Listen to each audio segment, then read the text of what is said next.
Bueno, buenas tardes a todos y todas. En primer lugar, quiero agradecer al Student Chapter de nuestra facultad el haberme invitado a hablar sobre un tema que realmente para mí es muy interesante. Hoy eh, hablaremos sobre las variaciones de la geometría de la solución y su control en la mineralización.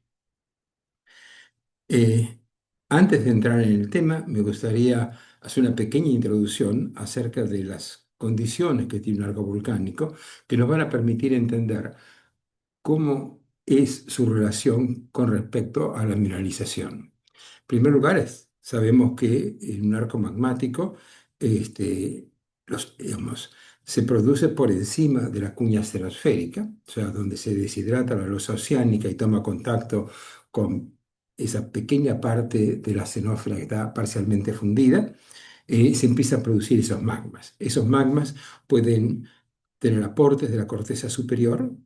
Piensen ustedes que ese magma tiene como 1000 y pico de grados de temperatura y toma contacto con una corteza superior cuyo punto de fusión es alrededor de 700 grados centígrados. Entonces, va a incorporar parte del material que funda de la corteza superior. A su vez, dependiendo de las características de la corteza inferior, también puede eh, fundir parte de esa corteza y asimilar esos productos.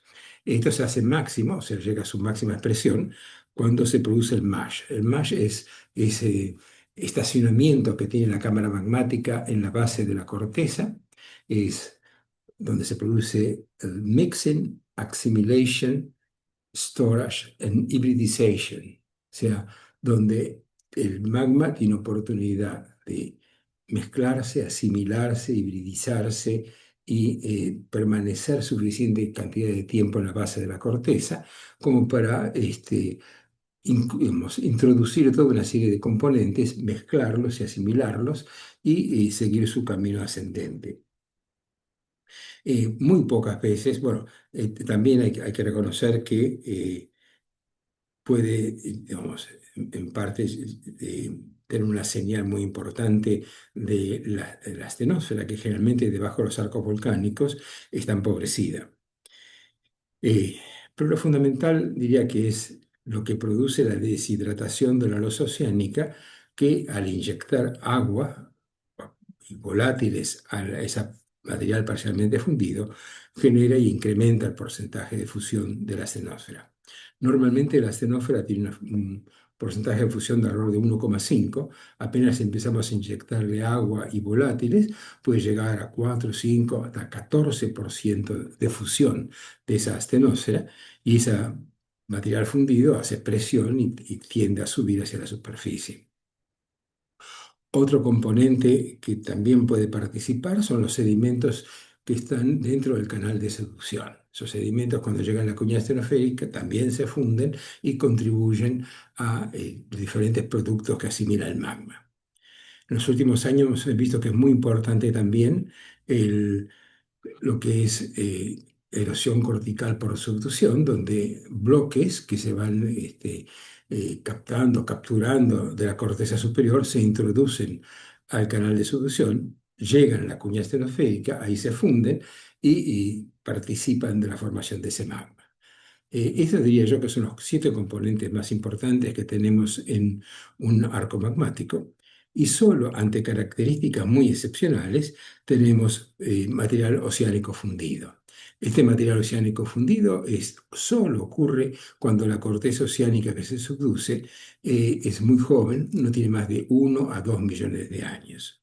Entonces, es importante tenerlo presente porque ese material fundido de la corteza lo hace en muy pequeño porcentaje, 1 o 2% a lo sumo. Solamente ocurre en materiales o en cortezas oceánicas que recién se han formado, son relativamente muy, muy jóvenes. Otra, otra cosa muy importante para tener presente es la cristalización fraccionada. Nosotros hemos durante años aprendido el concepto clásico de Bowen, que hablaba sobre la evolución de las rocas ígneas, y él fue diría yo, el padre de la cristalización fraccionada. Él siempre hablaba de que había dos caminos de los diferentes minerales. Estaban por un lado el olivino, el piroxeno, el anfibio y la biotita, que a medida que llegaba a su punto de cristalización, comenzaban a cristalizar, y había toda una secuencia que empezaba con el olivino, que tenía el punto de cristalización más alto, seguía por el piroxeno, y lo que es interesante destacar es que tanto el olivino como el piroxeno son absolutamente anhidros, son cristales o son minerales que no tienen en su participación ningún tipo de volátiles como oxidrilo que pueda intervenir dentro de la estructura cristalina. Cuando la presión se hace lo suficiente grande, porque ninguno de estos dos minerales absorbe los volátiles de la cámara magmática, la presión de volátiles es tan fuerte que empieza a ser estable el anfíbol. El anfíbol es el primer mineral hidratado en esta secuencia y ustedes saben que el anfíbol es una doble cadena de silicatos que está enlazada con oxidrilos. Y a medida que sigue bajando la temperatura, también son estables las micas, en este caso, por ejemplo, la biotita, que tiene aún mayor cantidad de componentes anhidros. Entonces, quiere decir que en esta serie de cristalización fraccionada empezamos con un mineral muy denso, el olivino, y a medida que sigue cristalizando, llegamos a minerales que empiezan a absorber parte de esos volátiles e incorporarlos a la estructura cristalina. Nosotros sabemos que cuando el olivino es el que tiene mayor densidad, cristaliza el olivino, se va a parar al fondo de la cámara magmática, cristaliza el piroxeno, va a parar al fondo de la cámara magmática y poco a poco se forma un residuo de características duníticas en la parte inferior. Es importante para entender la importancia de esta cristalización fraccionada, ver dónde la dedujo, dónde estuvieron los datos que le permitieron a Bowen postular esa cristalización fraccionada.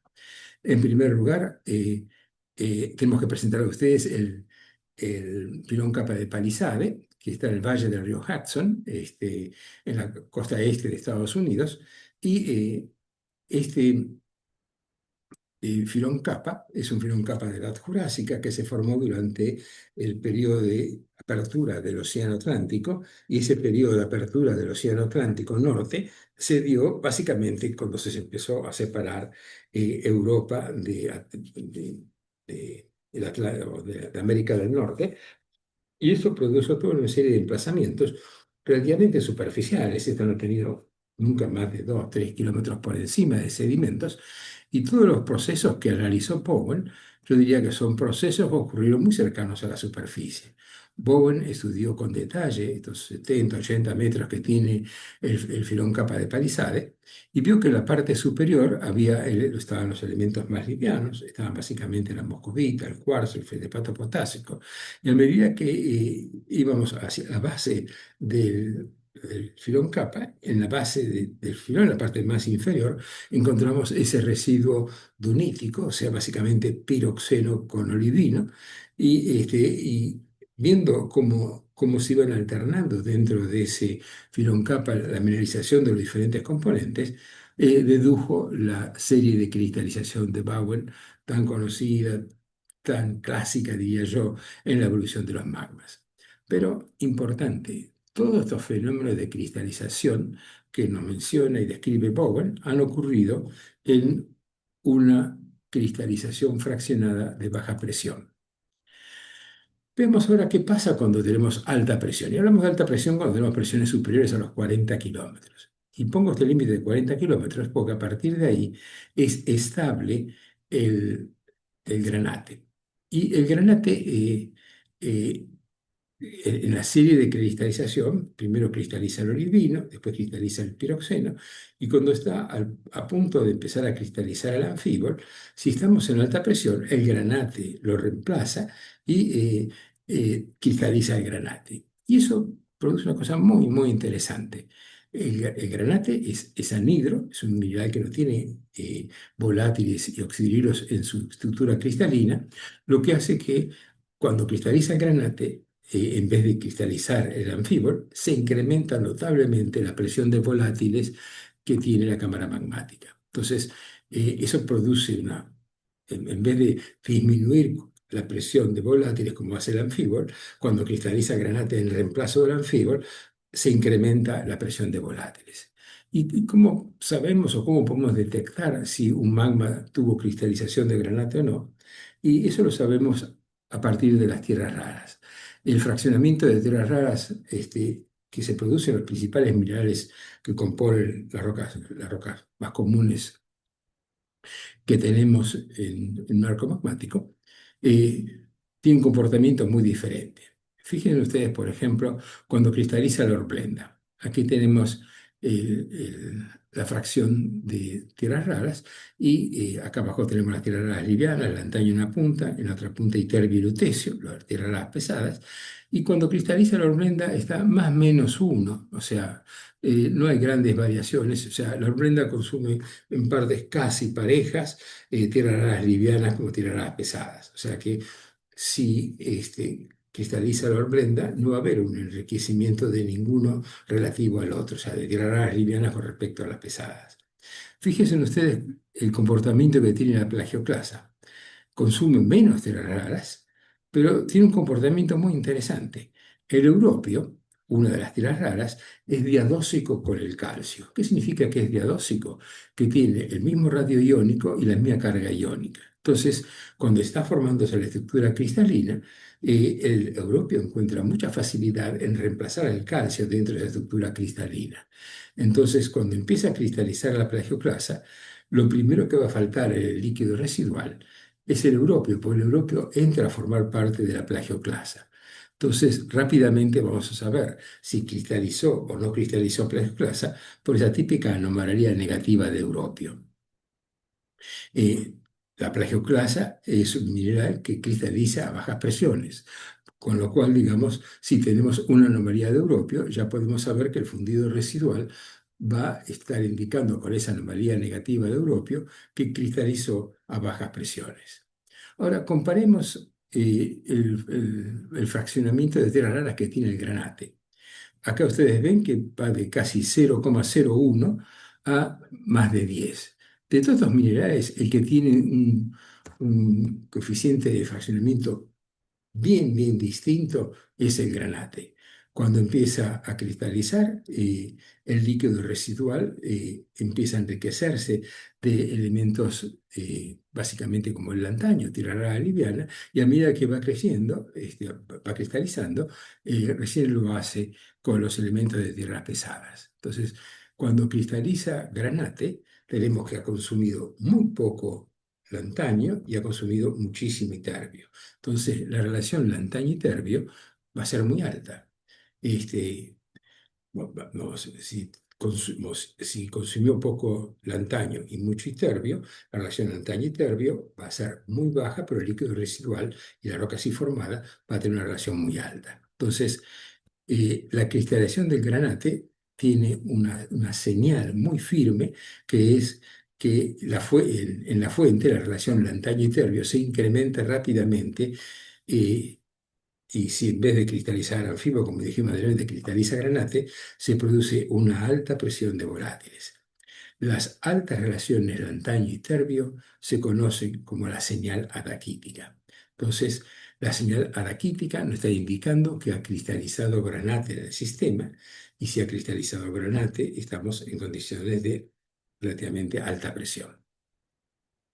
Veamos entonces rápidamente un arco un arco magmático que se desarrolla en una corteza normal de 33 kilómetros y su diferencia con un arco magmático que se cristaliza a una profundidad mayor de 45 kilómetros.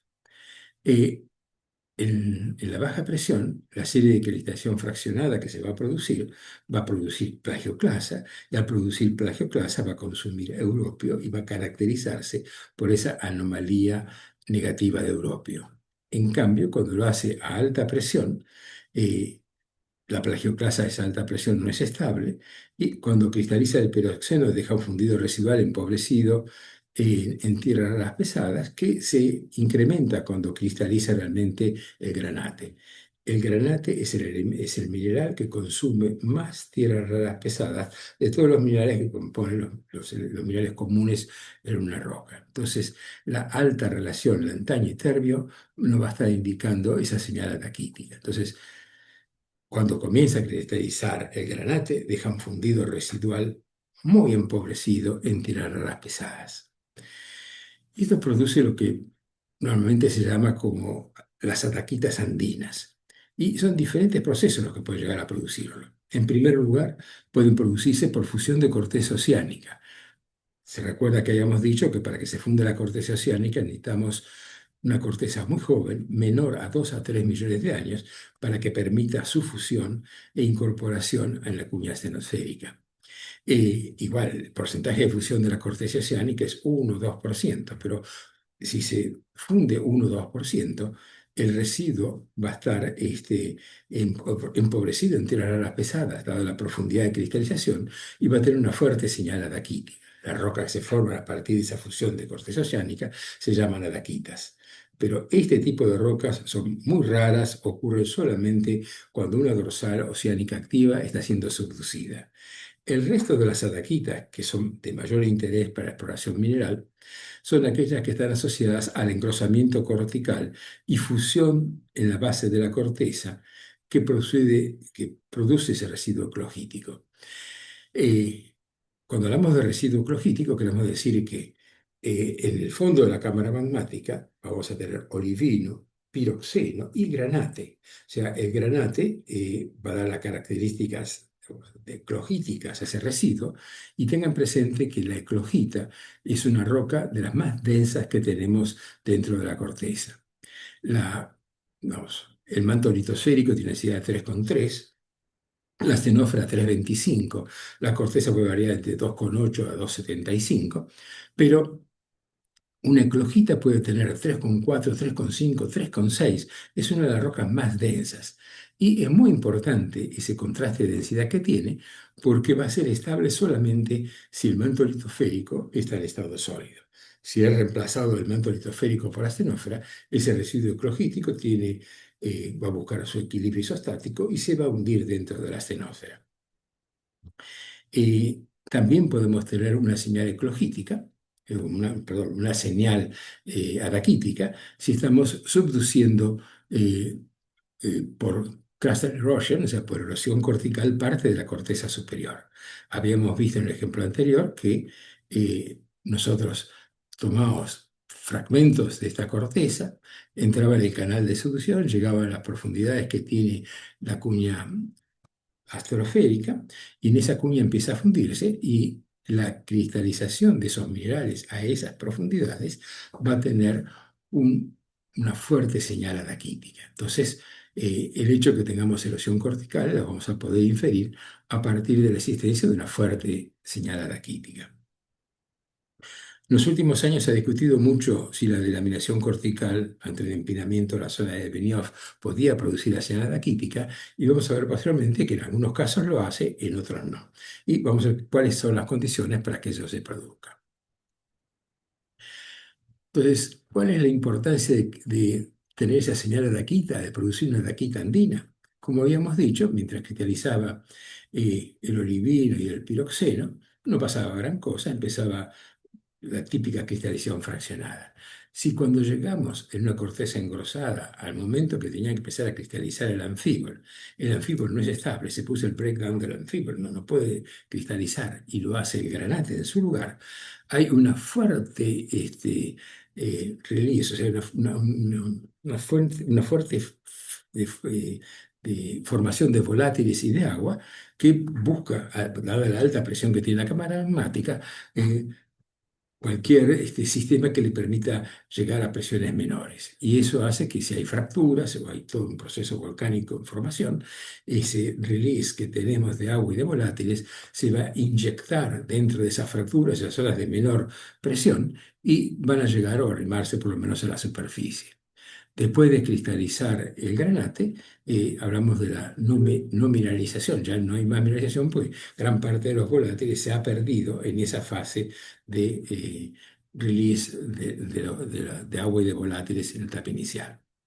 Esto se ve muy bien en el fraccionamiento de tierras raras. Aquí tenemos un diagrama de tierras raras normalizado a un condrito, y vemos que las grandes pendientes de tierras raras se dan básicamente en las adaquitas, como la del Cerro Pampa, que se producen por fusión parcial de corteza oceánica, y también está caracterizada en aquellas rocas que se han fraccionado en cortezas muy engrosadas y esas cortezas engrosadas son muy fértiles para producir fajas, como vemos aquí, la faja de Maricunga, que tenemos una pendiente de tierra rara típica de una alaquita andina. Entonces, esta señal ataquítica ha sido utilizada como una guía para saber si las rocas que constituyen en cierto lugar el arco magmático han pasado por un fraccionamiento de granate, por una potencial mineralización, dada la gran concentración de volátiles que se produce cuando cristaliza el granate en primer lugar.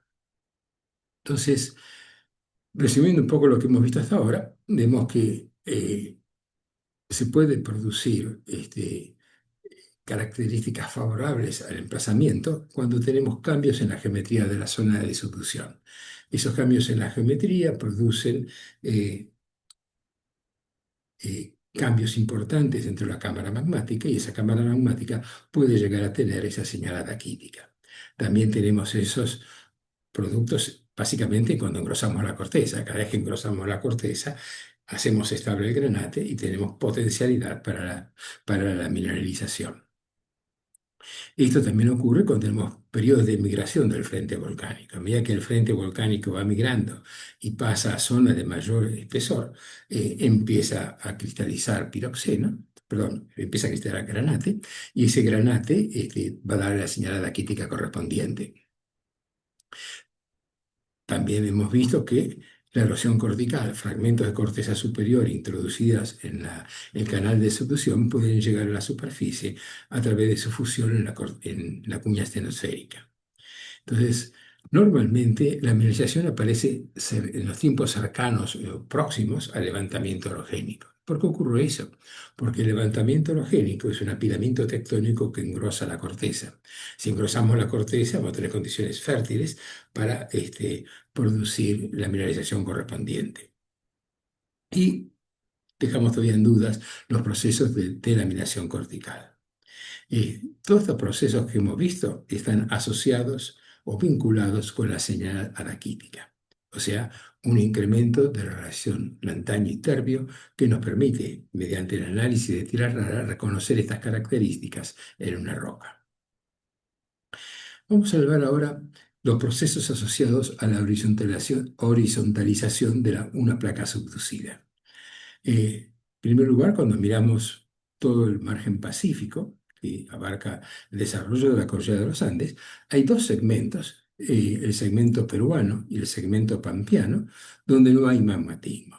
En ambos segmentos, donde no hay magmatismo, hay un gap de ese volcanismo, son las dos zonas principales de subducción horizontal que tenemos en este momento en los Andes.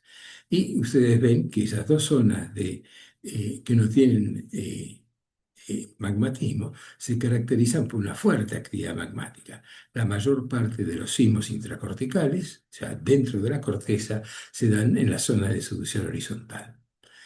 Teniendo esto presente, podemos ver que no solamente hay digamos, un gap volcánico, no hay magmatismo en la zona de subducción horizontal, sino que es la zona donde se produce el máximo release de actividad o de energía sísmica. Tenemos que el segmento peruano y el segmento pampeano son los dos segmentos donde hay una gran cantidad de energía sísmica que se traduce en la gran cantidad de terremotos intracorticales que se produce en estas dos áreas. Y esto se debe que al tener la losa subducida horizontal o casi horizontal, esto favorece un mayor acoplamiento entre la corteza inferior y la superior y eso produce la reactivación y fracturación de la corteza superior, produciendo terremotos, energía sísmica que se evidencia por la gran frecuencia de sismos que tenemos en estas dos regiones.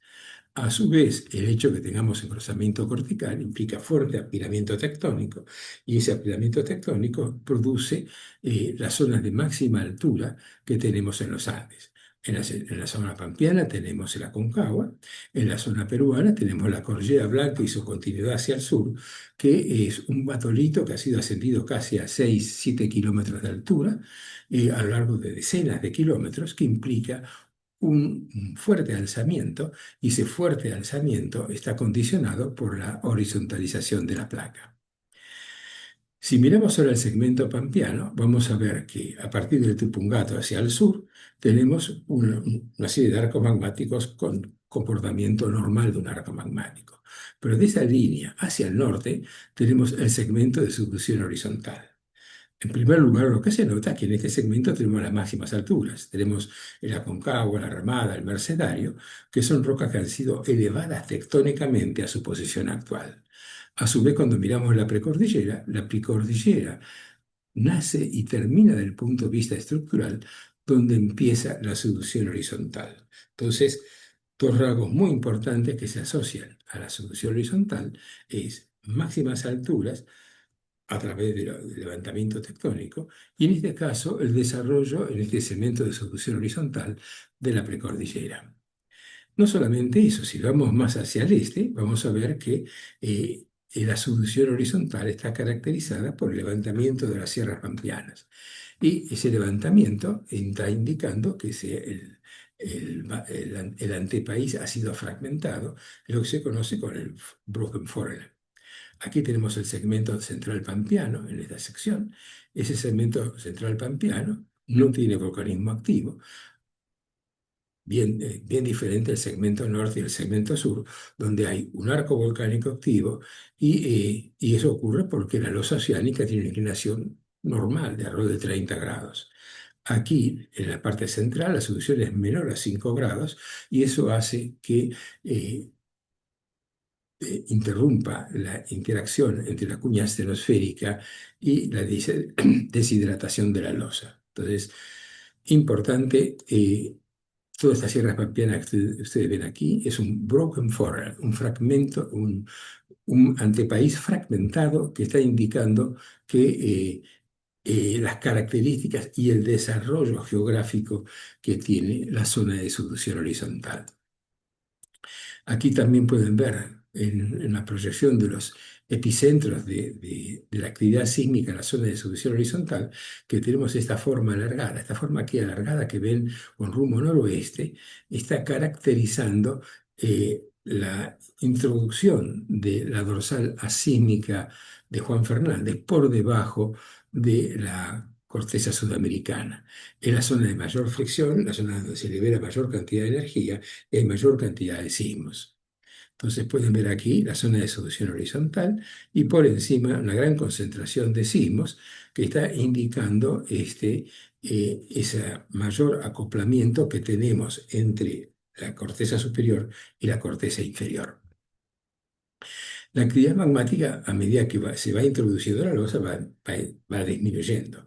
El último evento magmático que tenemos es el cerro El Morro, o volcán El Morro, que tiene una edad de 1,9 millones de años.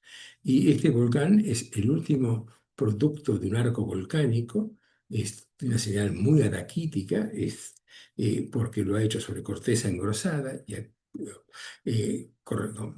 está asociado a bajos porcentajes de fusión y está inmediatamente antes de que cese la actividad magmática. Aquí en esta línea punteada que ustedes ven de norte a sur, estamos indicando la posición de la cuña astenosférica. ¿Qué pasa? Cuando la losa oceánica llega a esta posición, está completamente anhidra. Las últimas gotitas de volátiles y de agua que tenía fueron las que produjeron el volcán El Morro. Y en esta posición ya no tiene más deshidratación, por lo menos suficiente como para producir nuevos magmas. Cuando vemos el volcanismo en la Sierra de San Luis, donde el Morro es la última expresión, vemos que hay toda una serie de procesos magmáticos, de arcos volcánicos que han ido migrando desde el noroeste hacia el sudeste, siendo la última expresión de todos esos magmas el volcán El Morro. Cuando vemos esta línea de volcanes, como aparece en el campo volcánico de Pocho, este campo volcánico nos está mostrando de que hay todo un alineamiento de volcanes que culminan alrededor de los 4,7 millones de años con el último volcanismo en la Sierra de Córdoba. En la Sierra de San Luis, el volcán El Morro tiene una expresión en los mapas magnéticos muy fuerte, lo que indica que hay un gran volumen de rocas anómalas por debajo del morro, y lo que estamos viendo son los últimos estertores de ese arco volcánico en superficie. Tengamos presente que el volcán del Morro está a 750 kilómetros de la trinchera, lo que nos indica que podemos tener volcanismos de arco pequeño, en poca proporción, con poco porcentaje de fusión, hasta 750 kilómetros de, de la trinchera oceánica. Cuando miramos un perfil magnetotelúrico, vemos que llegado aproximadamente a unos 700, 750 kilómetros, la losa oceánica empieza a empinarse nuevamente y cuando se empina, acá tenemos justo el contacto entre la cuña astenosférica y la losa oceánica, no se produce magmatismo. Y eso es la suerte que no se produzca magmatismo, sino en medio de la ciudad de Córdoba tendríamos una fuerte actividad magmática. No ocurre, no va a ocurrir mientras tengamos subducción de esa corteza oceánica absolutamente anhidra y deshidratada. Entonces, por debajo del arco magmático inicial tenemos los mayores porcentajes de fusión que van disminuyendo a medida que llegamos a lugares como el volcán El Morro, que son los, como dije antes, son las últimas gotitas de magma que llegan a la superficie. Cuando llega a esto ya no tenemos más magmatismo y la losa oceánica empieza a empinarse rápidamente. Ahora, ¿qué procesos ocurren antes de empinarse la placa? En primer lugar, decíamos que en la cuña astenosférica se produce la deshidratación de la corteza oceánica que está sobresaturada en agua y volátiles. Ahora, ¿qué ocurre? Que cuando no tenemos la cuña astenosférica, la losa oceánica sigue deshidratándose, no forma magmas, pero todos esos volátiles y agua que va perdiendo metasomatizan el manto litosférico. ¿Y qué significa que metasomatice el manto litosférico? Que verdaderamente contamina el manto litosférico con componentes hidratados, metasomatiza ese manto. Ahora, ¿qué pasa cuando empieza a empinarse la placa? Y al empinarse la placa hay una disminución de la presión, eso eh, eh, incrementa el flujo de material astenosférico parcialmente fundido hacia esa cuña. Ese material astenosférico parcialmente fundido toma contacto con el manto continental, o sea, la litósfera continental, y esa litósfera continental está metasomatizada, o sea que sus minerales están alterados e hidratados, aprovecha esa cantidad de volátiles y se produce grandes porcentajes de fusión. Esos grandes porcentajes de fusión hacen que lleguen rápidamente a la superficie y asciendan a la corteza. Cuando tenemos subducción horizontal, se produce un régimen compresivo, fuerte acople. En el momento que empezamos a empinar la placa, se produce el desacople entre la corteza oceánica y el manto litosférico. Y eso lo que produce es un régimen extensional. Importante esta observación. Eso lo postuló James Isaac en el año 1999, es que las zonas de subducción horizontal tienen fuertes regímenes compresivos, pero tan pronto empieza a empinarse la placa, lo que domina en la corteza superior es un régimen extensional. Entonces, con estos conceptos vamos a analizar un sector que es una de las pocas áreas a lo largo de los Andes donde podemos reconstruir un proceso de horizontalización y posterior empinamiento de la placa subducida. Ese proceso ocurre en el sur del Perú. Es el único lugar donde podemos ver qué pasó cuando la placa se horizontalizó y luego qué procesos ocurrieron cuando la placa empezó a empinarse. Nosotros tenemos un hermoso ejemplo de zona subducida horizontal en las sierras pampeanas, pero todavía no empezó a empinarse. Si queremos saber lo que pasa cuando se empina, tenemos que ir al sur del Perú. Aquí tenemos la tesis de Carlotto, que fue uno de los primeros en caracterizar estos procesos. Vemos que tenemos la corteza oceánica, tenemos básicamente un arco magmático bien desarrollado por encima de la cuña estenosférica. Ese arco magmático empieza a migrar a medida que se va horizontalizándose la placa. Esa horizontalización de la placa lleva también a una deformación orogénica, un engrosamiento cortical. Entonces, cada vez tenemos más altas relaciones lantaño y térbio a medida que va migrando hacia la zona del antepaís. Y esto alcanza su máximo cuando la placa se pone horizontal. Eh, ¿Por qué se produce esto? Porque La migración del arco se produce cuando colisiona una dorsal asísmica. Esa colisión de la dorsal asísmica produce, por su mayor flotabilidad, la subducción horizontal. Y esa subducción horizontal hace que vaya migrando, a medida que se horizontalice la losa oceánica subducida, el arco magmático, hasta llegando a un máximo que se pone totalmente o casi totalmente horizontal. ¿Qué pasa cuando empieza a empinarse? Muy interesante. En primer lugar, habíamos dicho que en el Oligoceno, en el sur del Perú, alcanzó su máximo desarrollo la subducción horizontal. Y a partir del Mioceno empezó a empinarse. Y al empinarse, ¿qué es lo que va a estar caracterizado? Bueno, una migración, un retroceso del arco hacia la trinchera, y ese retroceso viene acompañado de un régimen extensional. Entonces, teníamos un régimen compresivo del Eoceno al Oligoceno, y a partir del Oligoceno, en el sur del Perú, tenemos una migración del arco hacia la trinchera y un régimen extensional dominante. Cuando miramos la mineralización asociada a la horizontalización de la placa, vemos que durante el proceso de horizontalización de la placa tenemos importantes fenómenos de mineralización. Básicamente se forman esos grandes complejos porfíricos de cobre y oro. Tenemos la superunidad Yarabamba, que es una de las principales, la formación de la superunidad Incahuasi. Son grandes sistemas de pórfidos de pórfidos de cobre y oro, que se caracterizan porque se forman durante el engrosamiento cortical, el inicio de ese engrosamiento cortical, entre la cordillera de la costa y la cordillera occidental. A medida que se va introduciendo, va migrando el arco magmático y la mineralización va migrando hacia el antepaís. Y ahí tenemos otra serie de grandes pórfidos de cobre, en este caso cobre y molibdeno como Cerro Verde, o Toquepala, cobre, molibdeno y oro, o La Mancha de cobre y molibdeno, Quillabaco, Cuajones. Tenemos toda una serie de pórfidos que se caracterizan en esa fase compresiva asociada a engrosamiento cortical. Estos característicos de ese periodo de horizontalización de la placa y incremento del espesor de la corteza. Eh, Llega a su máximo cuando la placa está prácticamente casi horizontal, cerca de los 30 millones de años, y ahí tenemos mineralizaciones como Morosaiguás, Cotabambas, Las Bambas, Tintaya, Catanga, que son mineralizaciones que ocurren básicamente entre el Eoceno y el Oligoceno. La más joven de ellas tiene 30 millones de años, que indica casi el máximo periodo de horizontalización y son la última actividad magmática antes de interrumpirse la actividad por la posición horizontal de la placa.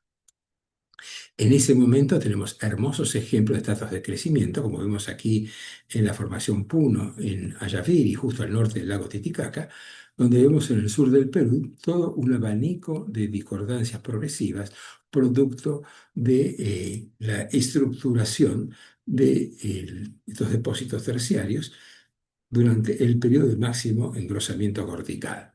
Esta unidad tiene entre 30 y 29 millones de años y está registrando básicamente eh, la gran deformación que existió en ese momento, cuando el frente orogénico llegó a la altura de de Ayaviri, y tenemos aquí estratos verticales con una serie de discordancias progresivas hasta estratos horizontales.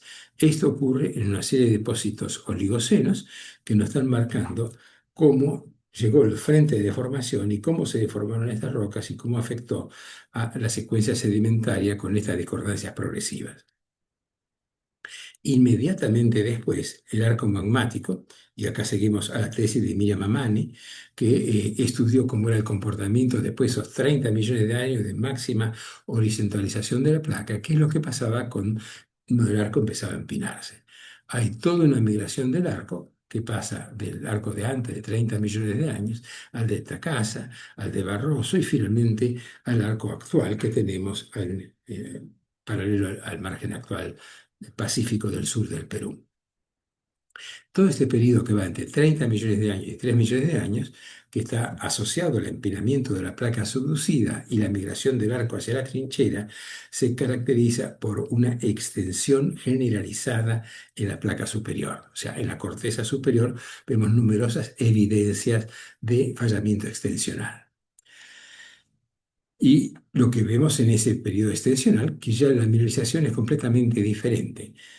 Va a haber toda una serie de yacimientos hidrotermales asociados a fallas normales, a fallas extensionales, donde va a predominar básicamente una mineralización de plomo plata zinc con algo de cobre o plata y oro. Y son toda una serie de vetas hidrotermales con un metalotectos completamente diferentes a lo que ocurre durante el proceso compresivo donde se generan los pórfidos de cobre. Entonces, la mineralización en un régimen extensional asociado al empinamiento de la placa es muy diferente a la mineralización que tenemos asociada a un régimen compresivo.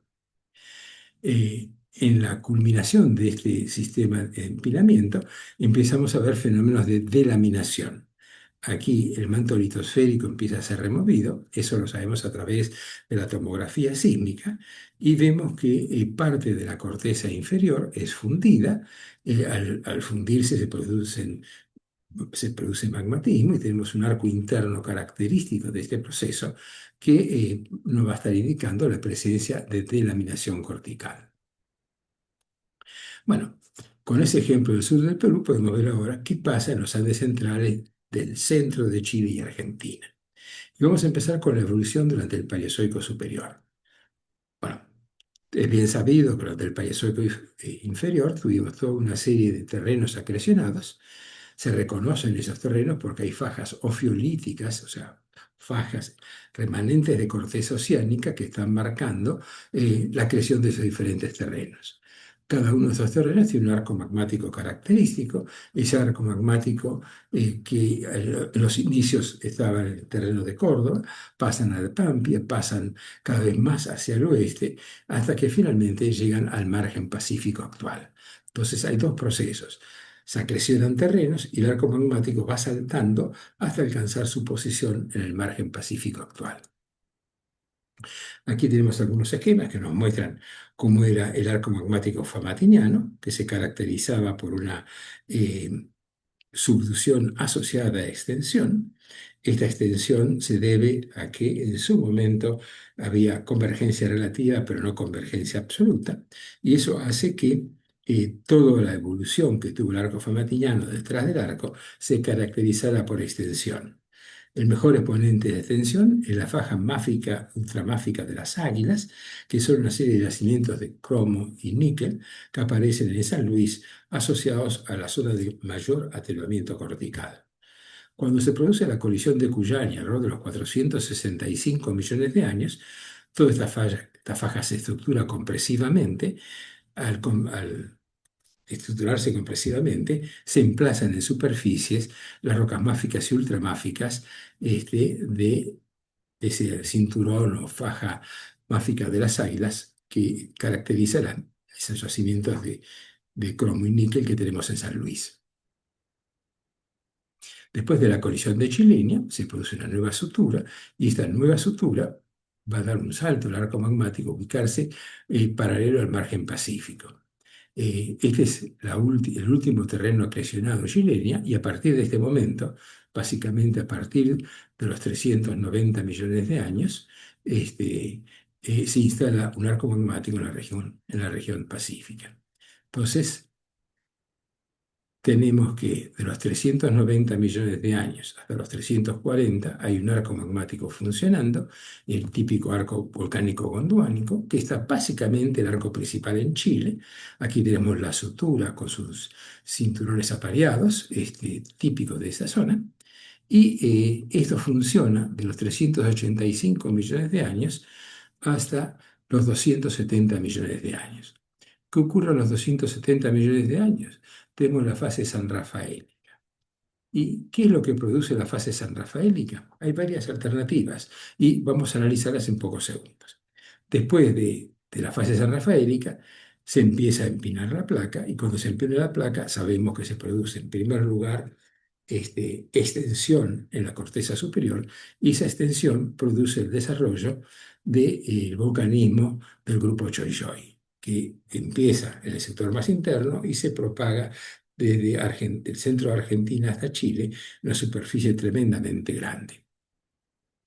Ahora, los estudios de Wheeler han demostrado de que en esa zona de sutura tenemos ese par metamórfico, hay metamorfismo de baja temperatura y alta presión y metamorfismo de mediana presión y mediana temperatura que caracteriza los sistemas colisionales. A su vez, Wheeler pudo determinar que hay granitos precolisionales, lo del arco magmático que cuando estaba funcionando, y los postcolisionales, que son los que se producen después del fenómeno colisional y durante el empinamiento de la placa. La colisión, de acuerdo a Wheeler, ocurrió alrededor de los 385 millones de años a la altura de Mendoza-Valparaíso, digamos. Este, en este periodo de acreción se emplazan rocas máficas y ultramáficas de una faja ofiolítica característica, y estas ofiolitas son ofiolitas de tipo alpino. Se han emplazado tectónicamente en ese lugar y presentan todas las características de deformación que son clásicas en una faja ofiolítica alpina. Ahora, ¿qué proceso llevó a producir la deformación de la de la fase compresiva San Rafael en el pérmico superior? Eh, Durante mucho tiempo se habíamos pensado que para producir esa deformación, este es un trabajo que hicimos hace años atrás con Podosis, necesitamos tener una solución horizontal. Y luego esa solución horizontal, al producirse un slab break-off, producía la extensión inmediatamente posterior que desarrollaba el Choijoy. Esto fue cambiado por Mancay Martínez en su tesis doctoral. Ella propuso que en vez de tener un slab break-off, que si no hay una colisión es muy difícil de explicar la presencia de un slab break-off, tenemos un empinamiento de la placa. Y el empinamiento de la placa hace que haya inyección de material astenosférico que funde rápidamente debido al metasomatismo que tenemos en el manto litosférico y produce ese gran volcanismo ácido que caracteriza al grupo Choijoy. Entonces, hoy día hay mayor consenso en pensar de que la extensión postcolisional de Chilene a partir de los 285 millones de años esté controlado por un empinamiento de la placa con posterioridad a la fase San Rafael. En la parte del antepaís, mientras ocurría esto en el arco magmático, tenemos la depositación del grupo Paganzo. Aquí tenemos un excelente análisis de Fernández Cerezo y colaboradores que nos muestra que el grupo Paganzo está asociado a un sistema básicamente extensional desarrollado detrás del arco con depósitos sin extensionales y depósitos de enfriamiento térmico. Básicamente toda esa secuencia de Paganzo 1, Paganzo 2, Paganzo 3. Lo que destaca en los estudios de Fernández Cerezo que todos estos fallamiento que ocurre en la región del antepaís está caracterizado a desplazamiento transcurrente. ¿Por qué se produce desplazamiento transcurrente? Porque hay un cambio muy importante de cómo se formó ese arco magmático. Aquí vemos una pequeña síntesis de cómo era el magmatismo famatiniano. El magmatismo famatiniano alcanza su máxima presión a los 465 millones de años, que es cuando choca Cuyania con las sierras pampeanas o con el terreno de Pampia, y a partir de ahí se desarrolla un nuevo arco magmático, que es el famoso arco magmático gondvánico, que hasta los 270 millones de años está caracterizado por compresión. Y aquí vemos una especie de silencio magmático. Disminuye notablemente el magmatismo, cambia la composición de ese magmatismo y a partir de este momento predomina básicamente la extensión y, desde el punto de vista composicional, gran cantidad de riolita con escaso magmatismo máfico. Entonces, ese gran cambio se produce a los 270 millones de años, que es justo la orogenia San Rafael. Entonces, explicamos ese gran cambio básicamente porque la losa, después de un periodo de subducción casi horizontal, empezó a empinarse. Entonces, Un detalle muy interesante de cómo fue el régimen tectónico lo inferimos a partir de cómo fue la actividad magmática. Aquí tienen ustedes la precordillera y en el medio de la precordillera se han encontrado stocks, como el stock de la Leona. Acá está el río San Juan, pocos kilómetros al norte del río San Juan. Tenemos un stock calco-alcalino que ha sido estudiado desde el punto de vista isotópico, geoquímico y geocronológico, que mostró ser que es un típico producto de un arco magmático que tiene 270,3 más menos 1,7 millones de años, o sea, casi inmediatamente sincrónico, levemente anterior a la fase magmática San Rafael, que se emplazó a unos cuantos decenas o centenas de kilómetros de lo que era el arco magmático normal. El arco magmático normal se desarrollaba en lo que hoy es la cordillera frontal y este lo hace en el medio de la cordillera, de la precordillera. Este, con esta actividad magmática culmina el flat slab de la fase San Rafael. Cuando analizamos más en conjunto lo que ocurre, vemos que la orogenia sanrafaélica está precedida por un importante magmatismo que migró del arco magmático, del eje del arco magmático, hacia las zonas de la precordillera y borde oriental de la cordillera frontal.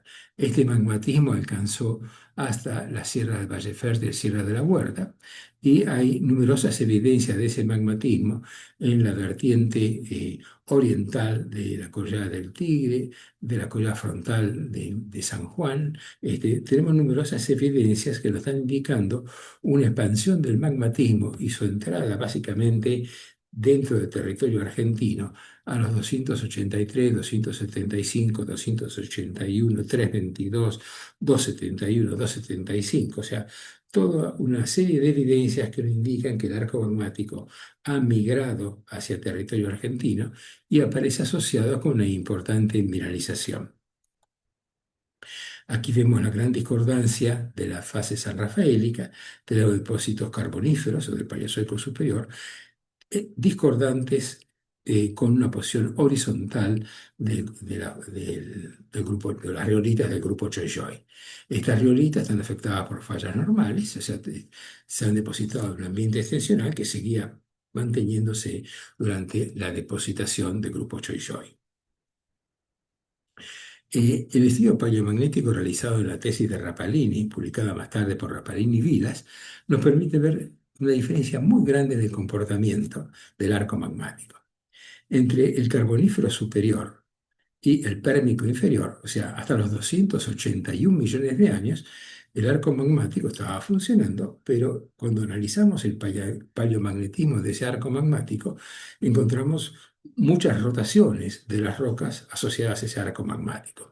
Tenemos rotaciones que van de 75, 89 a 57 grados de rotación con un eje vertical. Y tan pronto pasamos al pérmico superior, a los 267 millones de años, desaparecen las rotaciones. Todas las rocas volcánicas producidas después de los 270 millones de años no rotan más. ¿Qué podemos inferir de esto? Que teníamos un sistema de subducción activo que no era ortogonal, tenía una componente angular, y esa componente angular se expresó con fallamiento transcurrente dentro de los depocentros que habíamos visto en el Paganzo, dentro de las rocas que se formaban en ese mismo arco magmático, y cuando se interrumpió el magmatismo después de la fase San Rafael, la fase compresiva, desaparecieron las rotaciones. Quiere decir que el Choillón se depositó bajo un régimen exclusivamente gravitacional, donde no había una componente ni levógena ni destrógena que produjera rotaciones dentro del Choillón. Entonces, este cambio que vemos acá entre los 280 y los 267 millones de años es básicamente este cambio que hay en la composición del magnetismo y que se asocia a la fase San Rafael. Como dijimos anteriormente, hay numerosas evidencias de mineralización asociadas a este periodo de ese arco magmático que migra. Y como habíamos visto anteriormente, cuando migra el arco volcánico, migra también la deformación, el frente orogénico migra, hay un engrosamiento y ese engrosamiento viene acompañado esa típica relación lantaño-terbio que detecta la presencia de mineralización, en este caso de tipo pórfido, como vemos en el ejemplo de San Jorge, a los 270 millones de años. Casi se emplaza el máximo de actividad compresiva asociada a la fase San Rafael. No es el único, tenemos otras mineralizaciones que van todo lo largo del frente de la cordillera frontal y que entran en parte a la precordillera occidental. Mineralización en Arrequintín, en Carrizal, en Tocota, Castaño Viejo, Castaño Nuevo, Casposo, Alcaparrosa, Chalguará, San Jorge, Chita y otros yacimientos que están asociados básicamente a esa migración del arco magmático durante un periodo de horizontalización de la placa. Tenemos un buen ejemplo de esto, de una mineralización hidrotermal muy, muy característica en medio de la precordillera, que es el yacimiento eh, de oro y plata de Casposo, que en este momento se encuentra en producción. Este yacimiento está asociado, tiene una edad de 265 millones de años y estas soluciones hidrotermales se emplazaron en el momento que cesa la actividad compresiva de la fase de San Rafael y empieza el fallamiento extensional. Entonces, podemos decir que hay un periodo de solución horizontal muy importante y cuando la placa se empieza a empinar, tenemos mineralizaciones, por ejemplo, como la que aparece en las racitas del Arriero, en la Sierra de Valle Fértil, 299 millones de años, el temblor, el Maralles Viejo, son toda una serie de mineralizaciones que están asociadas, digamos, a la máxima expresión de ese magmatismo, y cuando ese magmatismo empieza a empinar, tenemos la diatrema de Cerro Blanco de 246 millones de años y la mineralización asociada en la falla en la Sierra de la Huerta. Esa mineralización también la tenemos en la parte más interna y se puede decir que se vuelve a repetir lo que teníamos en el sur del Perú, una fase compresiva asociada al desarrollo de pórfidos de cobre que se emplazan en los sectores más orientales que han migrado hacia la precordillera, y después una fase extensional que se aparece asociado a fenómenos como la mina del temblor, Albión, Caledonia, Yancy y otras, que se desarrollan en la Sierra de la Guarda. Ahí tenemos unas diatremas que están asociadas a un frenamiento extensional, a colapso, producido después de la faja de la fase compresiva de San Rafael. Luego tenemos extensión generalizada, tenemos fenómenos de laminación que producen ese millón de kilómetros cuadrados de riolitas en un ambiente extensional. Y hay en esos periodos de laminación, en otros sectores, por ejemplo, el Cerro Rico de Potosí está asociado a ese fenómeno de laminación cortical después de la subducción horizontal del sur del Perú. Entonces, eh, esa mineralización es muy diferente, está asociada a sistemas extensionales y son las que caracterizan los periodos póstumos de ese régimen de exoducción cuando la losa oceánica comienza a empinar. Que vemos cómo fue la paleografía en ese momento, grandes calderas riolíticas, grandes productos volcánicos, asociado con esa interacción entre la cuña astenosférica, el manto metasomatizado en un ambiente extensional. Entonces, conclusión de esta primera parte. Se acrecionaron terrenos en el Paleozoico inferior, numerosas suturas están marcando la presencia de esos terrenos, y a partir de la creación de Cuyaña, el régimen tectónico migra hacia el margen pacífico, se empieza a desarrollar la solución en ese margen a partir del Paleozoico superior, que tiene su periodo de máxima desarrollo durante la subducción horizontal que caracteriza la evolución de la faja compresiva pérmica asociada a la fase San Rafael. Numerosos yacimientos están asociados a esa expansión del arco magmático. Vemos Casposo, Total, Cerro Blanco, Chita y otros más. San Jorge entre ellos. Y este episodio de subducción horizontal culmina con un rollback negativo, o sea, con un retroceso de la trinchera oceánica y una extensión generalizada que lleva a la delaminación cortical y a la presencia y desarrollo del grupo Choy Choy. Eso vimos un ciclo completo de horizontalización de la placa y empinamiento durante el Paleozoico superior Triásico. Veamos el ejemplo más conocido, que es la evolución durante el Cenozoico superior de los Andes centrales de Argentina y Chile. Normalmente la presencia de toda esa serie de suturas hizo que cuando vino la compresión andina, previamente se reactivó durante la extensión neopaleozoica, se volvió a reactivar durante la extensión mesozoica, y cuando nos vino la orogenia andina, estas antiguas suturas o zonas de debilidad fueron las que controlaron el desarrollo tan importante que tenemos en esta zona de las sierras pampeanas o ese Broken Foreland. Aquí tiene la zona de máxima actividad sísmica en la actualidad, actividad sísmica dominantemente intracortical, que está asociada al desarrollo de la precordillera, la cordillera principal, al desarrollo de la precordillera y al de las sierras pampeanas. Entonces, el arco magmático que estaba ubicado básicamente a lo largo del eje de la cordillera, a medida que se orientaba la placa, fue migrando así la deformación de esa cordillera principal, que fue seguida por el levantamiento de la cordillera frontal y el desarrollo de la precordillera, y como etapas finales, la fracturación del Broken Foreland de las sierras pampeanas.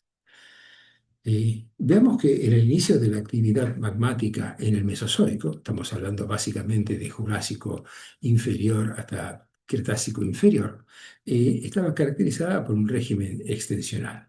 Al principio era incipiente, había desarrollo de cuencas extensionales detrás del arco, y poco a poco esas cuencas se hicieron más potentes, tuvieron mejor desarrollo, mayor cantidad de actividad magmática en un régimen realmente altamente extensivo. Esto caracteriza el magmatismo entre los 150 y los 120 millones de años. El límite entre Argentina y Chile pasaría aproximadamente por lo que dice acá el Outer Arc. O sea, tenemos el gran desarrollo del arco interno en Chile, la cuenca de interarco que está en Chile, y después el desarrollo de un arco externo y hasta volcanismo en la zona de retroarco asociados a antiguos sistemas extensionales. Entonces, su máxima actividad magmática se alcanza alrededor de los 150-120 millones de años. Con posterioridad, entramos en un régimen neutro. Decimos, acá tenemos un régimen extensional. Aquí, alrededor del Aptiano albiano, tenemos un régimen neutro. No hay desarrollo ni de fallamiento extensional ni compresivo. Y tenemos el desarrollo básicamente del arco magmático que aparece perfectamente expuesto desde la parte digamos, central de Chile hasta casi el límite con Argentina. Esto se interrumpe alrededor de los 110 millones de años, dejamos de tener un régimen neutro y pasamos a un régimen compresivo. Ese régimen compresivo domina durante toda la orogenia andina, menos durante el Oligoceno a el Mioceno inferior. ¿Qué pasa en ese momento?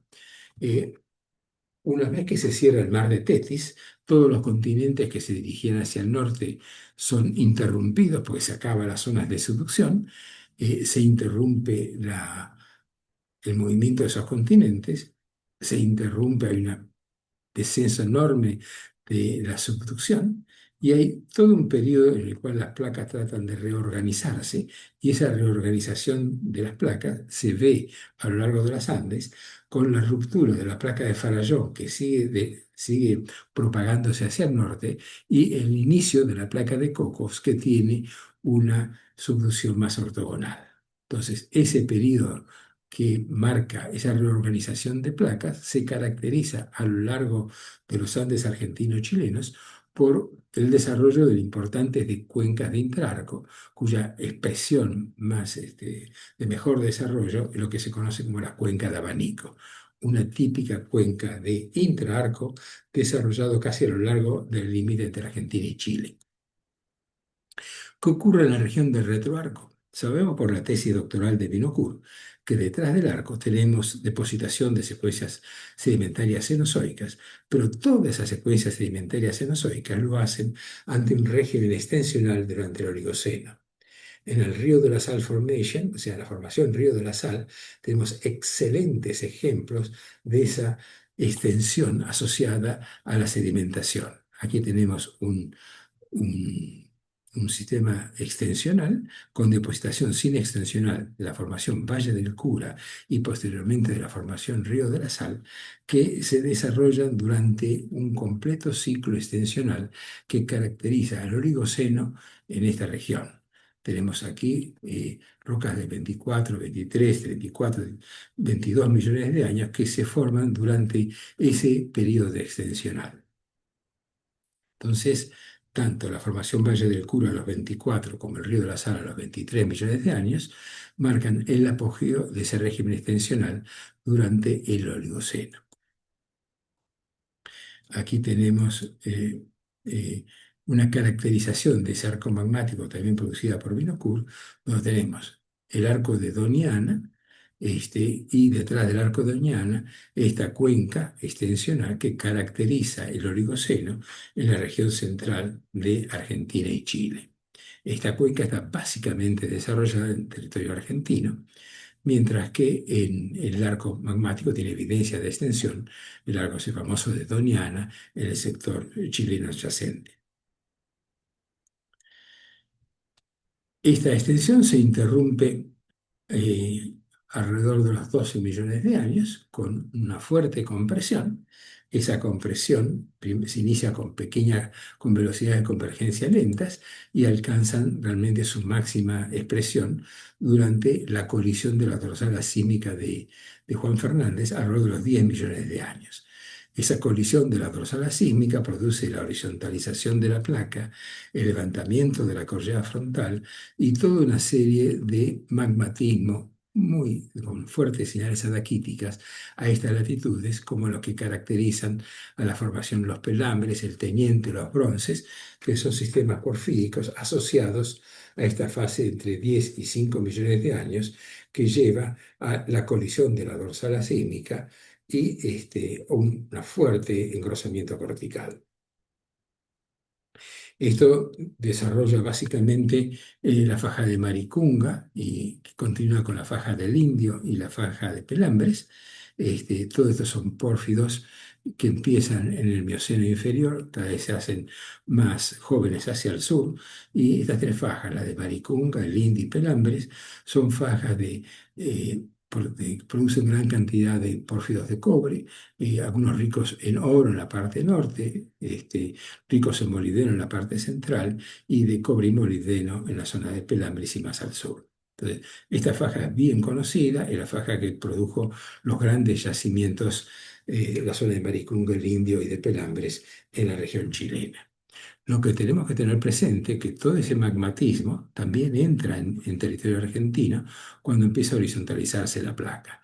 En ese magmatismo que empieza a migrar hacia el sector argentino, tenemos manifestaciones en la collada frontal como los azules, eh, eh, Araya, Calderón, El Altar, Pachón, Yunque y las manifestaciones del Cerro Mercedario, que son manifestaciones que ya se desarrollan dentro del territorio argentino asociada a la migración de ese arco magmático.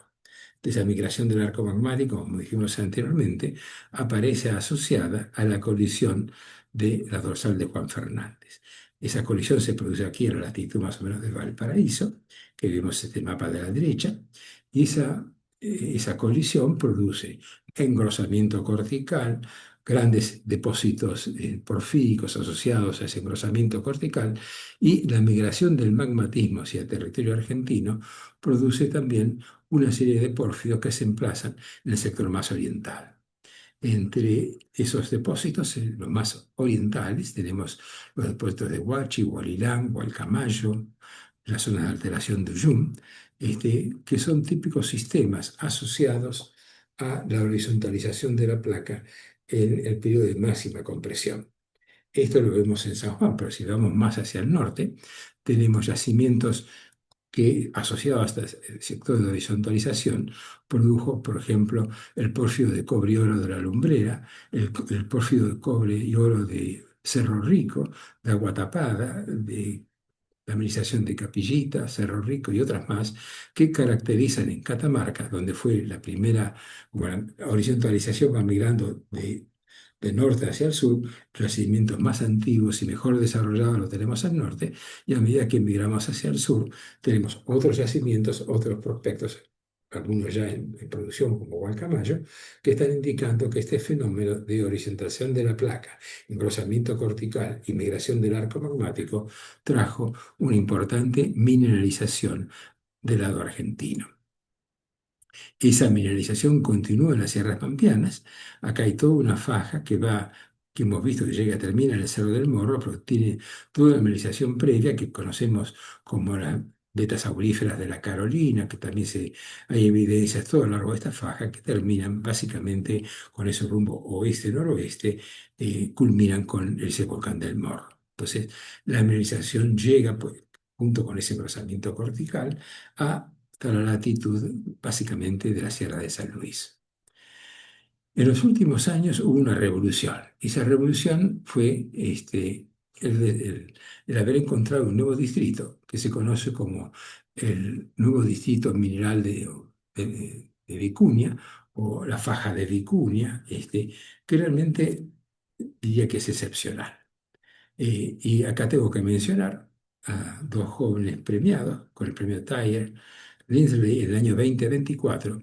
Uno de ellos, Diego Chachafé, geólogo; otro, Alfredo Vitalier, otro geólogo. Ambos fueron premiados por haber participado del descubrimiento del gran distrito mineralizado de Vicuña, expresado en dos grandes minas, la José María y Filo del Sol. Este premio, dado el año 2024, reconoce el haber encontrado uno de los yacimientos más grandes globalmente en los últimos 15 millones de años. O sea, es un yacimiento gigantesco a nivel global y básicamente se desarrolla en territorio argentino asociado a esa migración del arco magmático. Veamos las características de ese yacimiento. En primer lugar, tenemos el yacimiento José María. Está ubicada en la cuenca de Macho Muerto, que se caracteriza por una mineralización de edad oligocena. Esta edad de 24 a 22 millones de años nos está indicando que se emplazaron en un periodo extensional. El primer sistema hidrotermal lo ha hecho durante ese periodo extensional. Hubo, con posterioridad a esa extensión, posiblemente fallamiento transcurrente. Ese fallamiento transcurrente levantó parcialmente el área, continuó la mineralización hasta que todo el sistema fue afectado por la fase compresiva del Mioceno inferior a medio. Entonces, esa gran mineralización de José María está digamos, plenamente en la provincia de San Juan.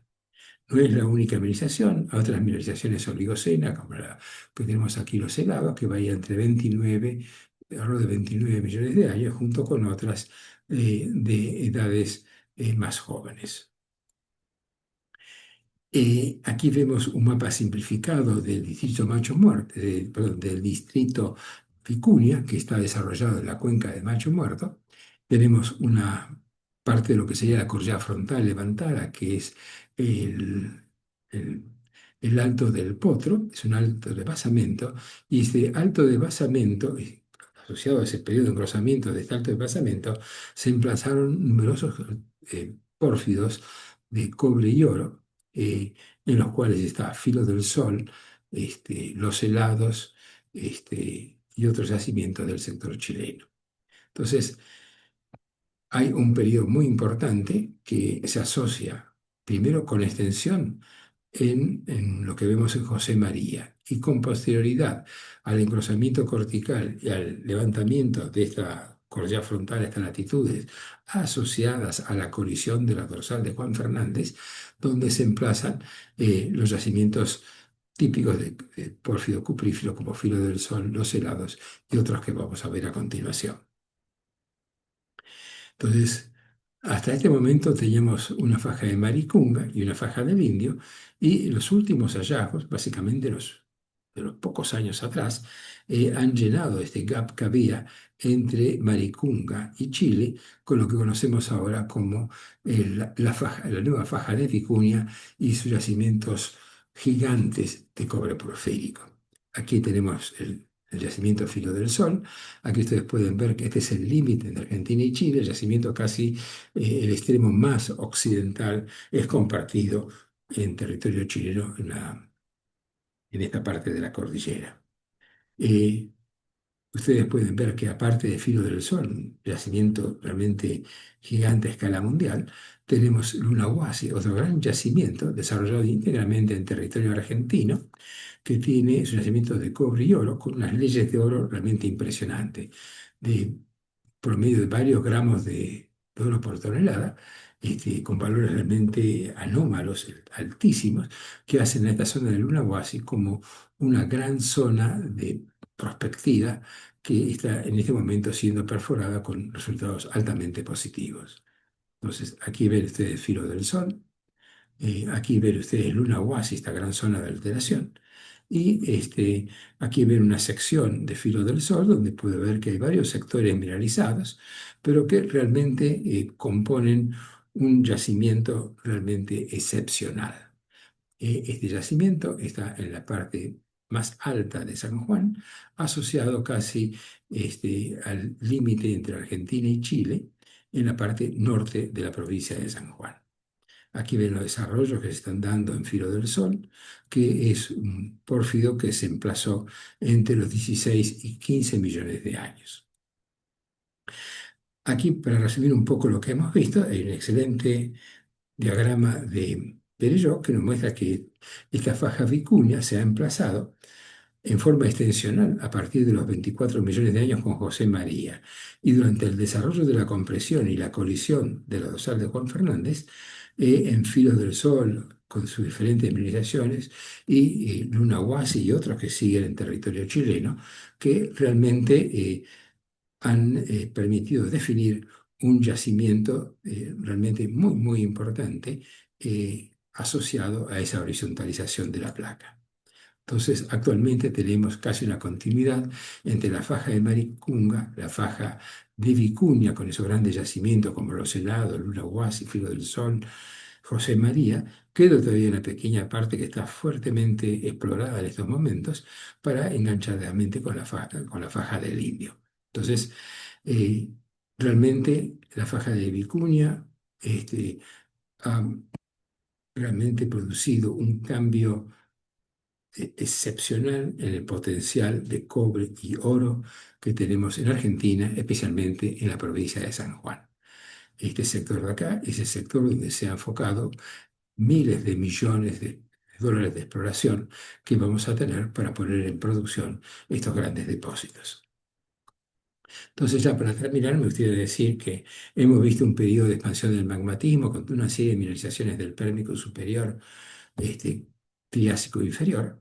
Estas mineralizaciones se asocian al primer evento de horizontalización de la placa, que es seguido después por un nuevo proceso de subducción que ocurre en el margen pacífico. Ese periodo de subducción tiene momentos con regímenes tensionales como el magmatismo del Oligoceno, que caracteriza el emplazamiento de la mina José María, y posteriormente con la colisión de la dorsal de Juan Fernández tenemos el gran desarrollo de esos pórfidos de cobre de edad Mioceno media superior, grandes pórfidos de cobre con alta sulfuración y yacimientos ricos en oro y cobre. Entonces, esto abre realmente un nuevo periodo de intenso desarrollo y futuras explotaciones en esta faja de Vicuña. No nos olvidemos que parte de ese magmatismo entra en territorio argentino durante la horizontalización de la placa y tenemos yacimientos como Gualcamayo, Gualeirón, Huachi, que tienen diferentes características de mineralización y que se asocian nuevamente a la horizontalización de la placa. Si hay alguna pregunta, los dejo con nuestros huéspedes de lujo. Acá lo tenemos Alfredo Vitalier y Diego Chacha Flier para que contesten las preguntas. Y como siempre digo, si quieren saber más detalles y quieren estar al día con todo lo que está ocurriendo en la evolución tectónica de los Andes de este sector, los invito a suscribirse en mi canal de YouTube. Y realmente les agradezco la atención brindada y esto es todo por mi parte.